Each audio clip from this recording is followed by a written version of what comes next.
3 and 4, we are going to do different color schemes.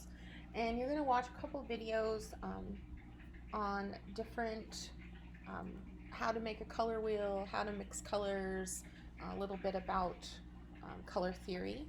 But I'm going to go into it as well, so sorry if it's redundant, but I want to make sure you have a good grasp on the colors, how you're going to mix them, and of course how they're going to apply to the semester. So, sorry.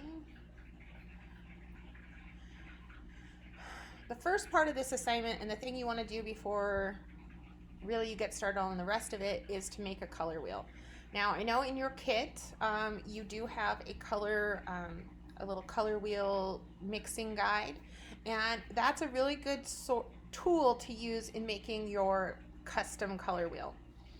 Now, you might go like, well, why do I need to make a color wheel when I have a pre-made one?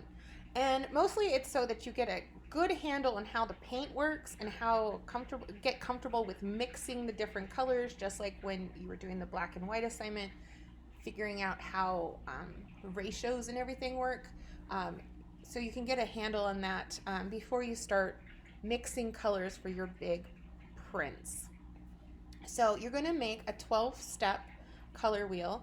You're going to use your primaries, yellow, blue, red. Now the red in our kit, even though it calls it true red, is actually a very cool tone red. It's almost a magenta.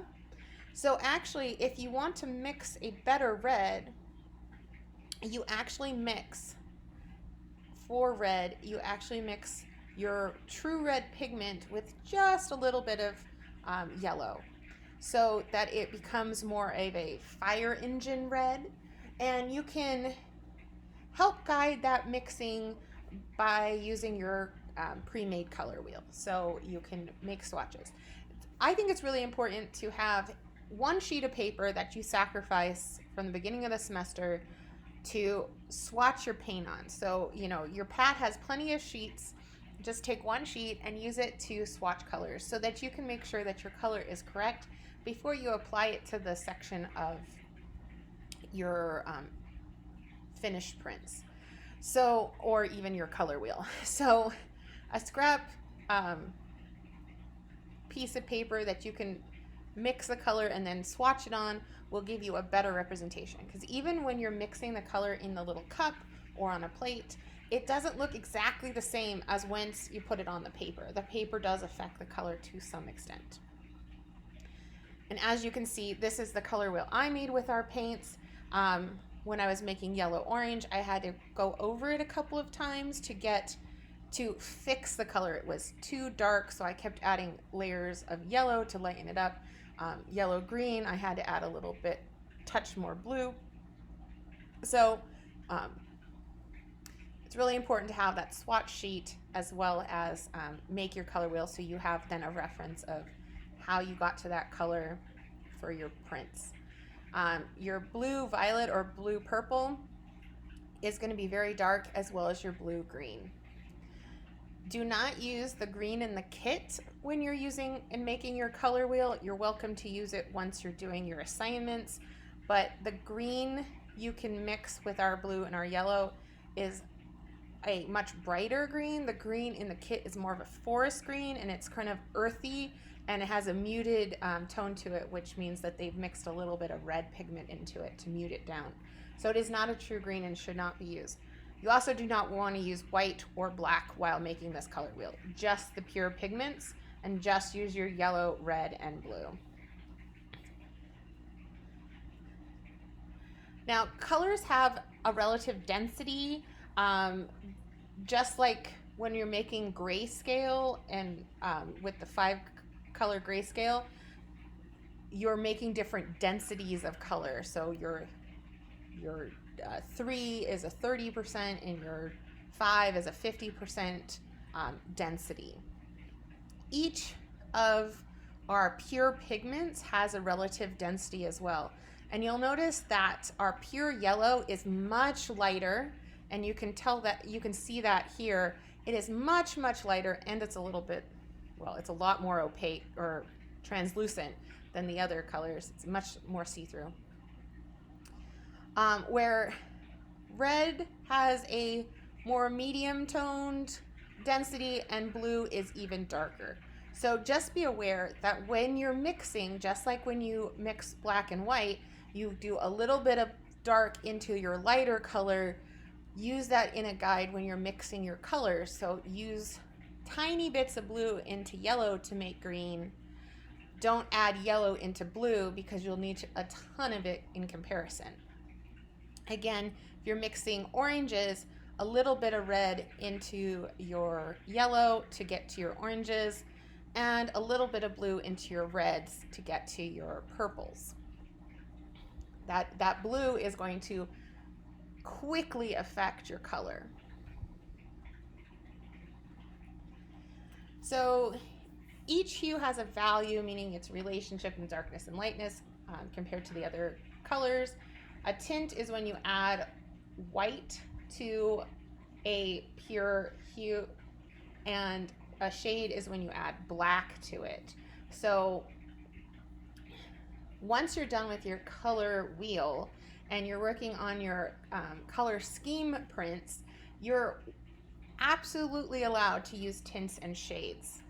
So instead of just using a pure tone, you can add whites and make tints and add black and make shades. So if you don't want a sunshine yellow, you can add just ever so little black to it and it'll tone it down really quickly.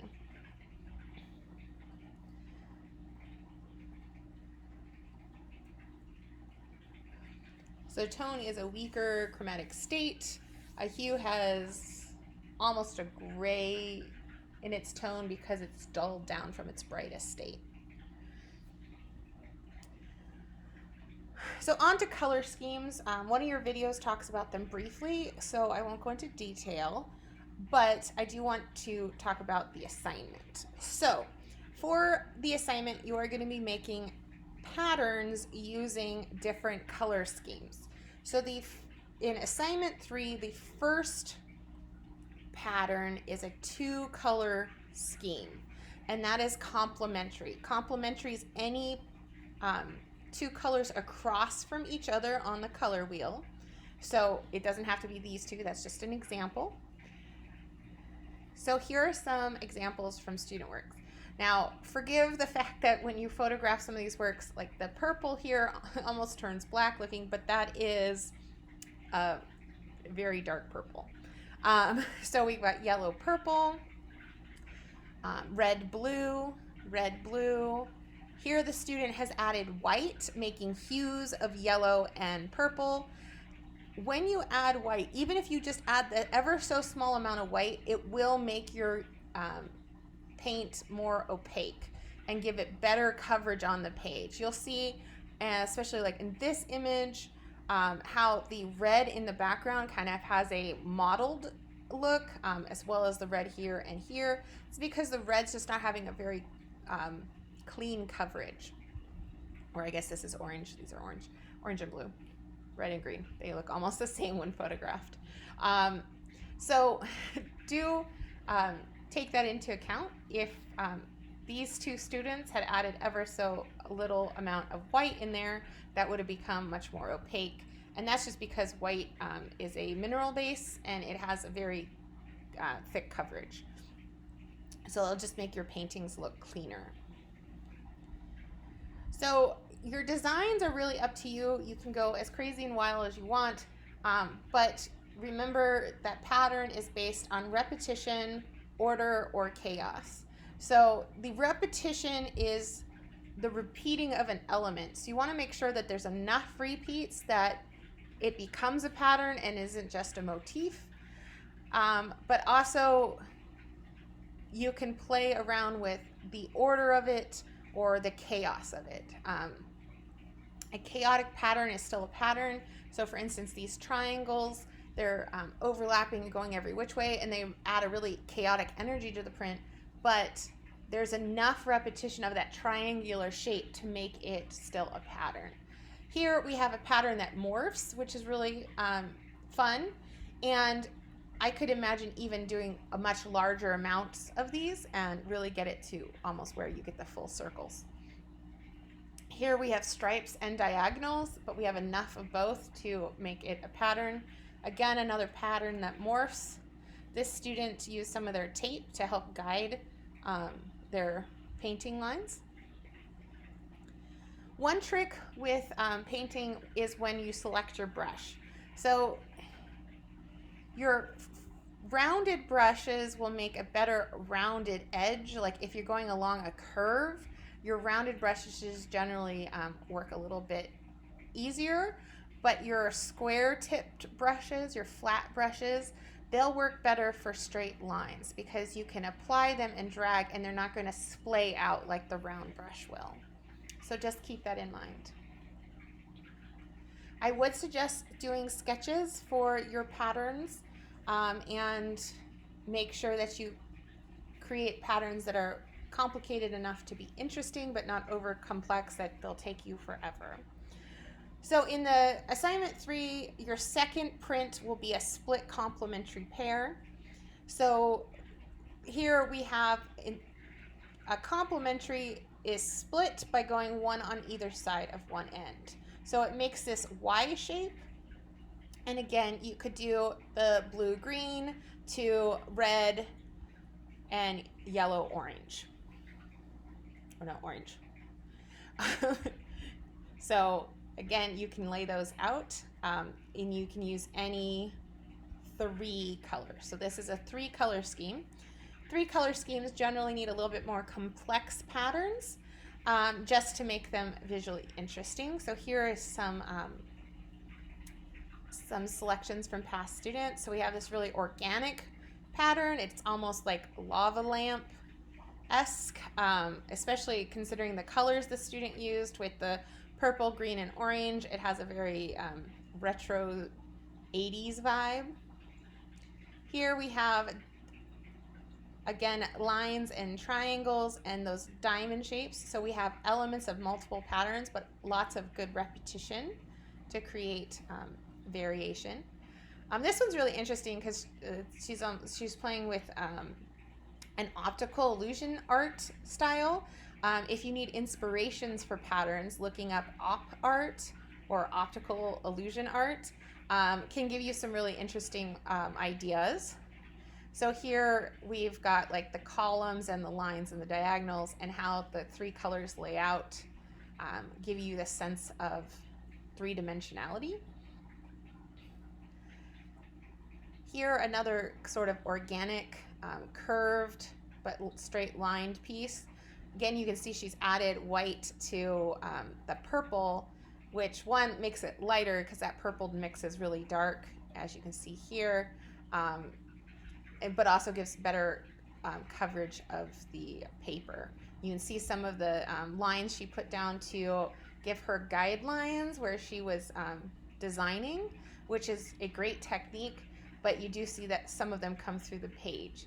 Now, of course, she could have just put more paint down. A thicker layer of paint will take longer to dry, but there's nothing wrong with a thicker layer of paint. Or she could have gone and done a second coat over that area to get it thicker.